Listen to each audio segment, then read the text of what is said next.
एक गांव था, नाम था ढोलकपुर। बड़ा ही शांत और सुंदर गांव था। लोग हमेशा खुशी से झूमते थे क्योंकि उस गांव में रहता था महाराज रायस्टार, जो अपने गांव के लिए एक शेर था, जो कभी अपने लोगों के साथ गलत होने नहीं देता था। लेकिन उस गांव में छुपा था एक डरावना राज, एक राज जो सबके दिल में था पर जुबान पे नहीं।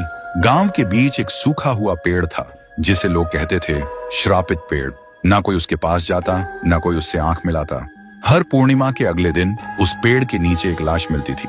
लोग कहते, रात में कोई आता है और लाश छोड़ जाता है, लेकिन कभी किसी ने कुछ देखा नहीं, और देखता भी कैसे। जो देखता वो अगले दिन पेड़ के नीचे होता था। एक दिन रायस्टार ने ठान लिया, बस अब और नहीं, इस राज का अंत मैं ही करूंगा, क्योंकि ढोलकपुर का नाम मिट्टी में मिल रहा था। फिर एक पूर्णिमा की रात रायस्टार चुपके से जाकर पेड़ के पास बैठ गया। रात के 2 बजे एक आवाज आई, tung tung tung tung tung tung tung tung tung सहूर।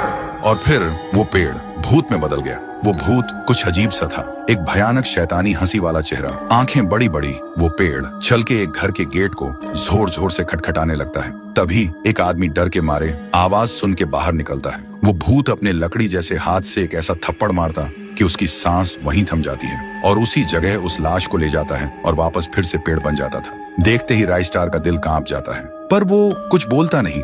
सुबह लोग भीड़ में जमा हुए और रायस्टार ने पहली बार उस पेड़ से बात करने की कोशिश की। पेड़ के अंदर से एक आवाज निकली, क्या तुम सब भूल गए मुझे? रायस्टार बोलता है, तू कौन है? पेड़ बोलता है, मैं हूँ ठुन ठुन ठुन साहुर। एक वक्त था जब मैं भी इस गांव का एक प्यारा सा बच्चा था, लेकिन 100 साल पहले मुझे इसी पेड़ से रस्सी बांधकर उल्टा लटका दिया गया, गांव वालों की आंखों के सामने, और मेरी मौत को तमाशा बना दिया गया, सिर्फ इसलिए क्योंकि मैंने एक राज देख लिया था जो लोग छुपाना चाहते थे।